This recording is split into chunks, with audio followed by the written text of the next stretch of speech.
In high school, I had it made. I thought I had it made.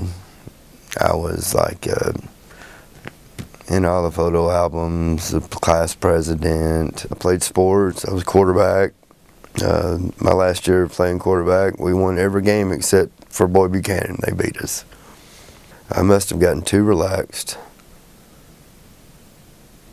Put my cruise control on 55 miles an hour. Headed up through Saudi Daisy. And then the lights went out. I fell asleep at the wheel, no seat belt, cruising at 55, slammed into a telephone pole. Busted that telephone pole in two pieces. The transformer was swinging above the top of the truck. And I looked, and just blood all over the place. I was trying to wiggle my toes, wiggle my knees, make sure I had all my moving parts. And it wasn't until about 3 years later I started really getting the effects of the accident. I had a closed head injury. Technology wasn't as advanced as it is now, and a closed head injury was nothing more than a closed head injury. No really reason to get in there and see what real damage was done. Or they didn't really have the ability to at that time. I had shrunk to 139 pounds from 180. I couldn't eat. When I tried to go to sleep, I had nightmares. It was just relentless. It was like hell on earth. Spiritual hell. So, I remember going and this is coming from somebody who thought he had it made, right? So I go to a doctor down there. I say, look, something's going on with me. I don't know what it is. And he said, well, you're having anxiety attacks. And those anxiety attacks were, they were horrible. The best way I can describe an anxiety attack, a full-blown anxiety attack, would be like, if you can imagine falling, say you're working on a skyscraper, and you trip and you fall off the edge, when you realize what has happened and realize that there's nothing you can do about it, that would be the best way I could describe a full-blown anxiety attack.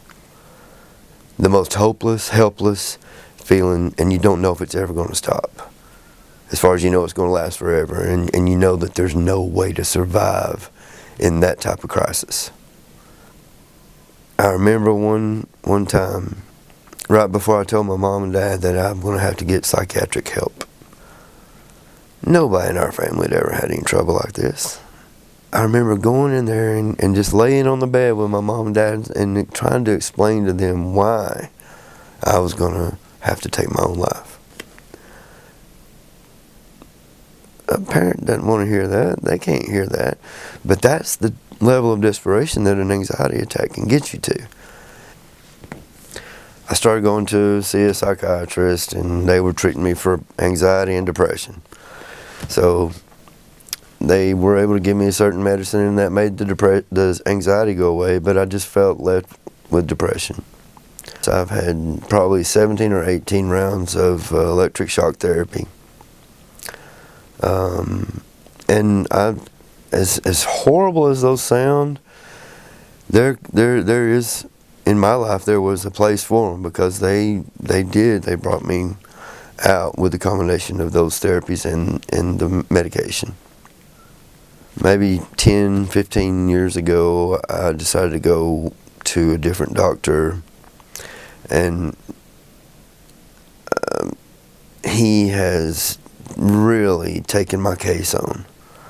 We've worked tirelessly, and we've done it for 15, 17 years maybe, and we finally have found the right combination.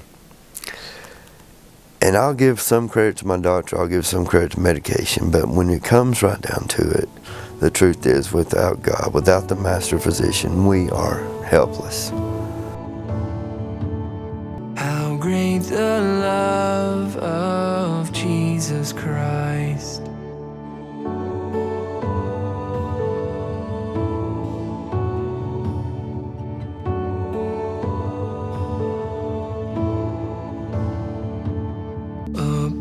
the cross of Calvary, the blood was shed that pardons me.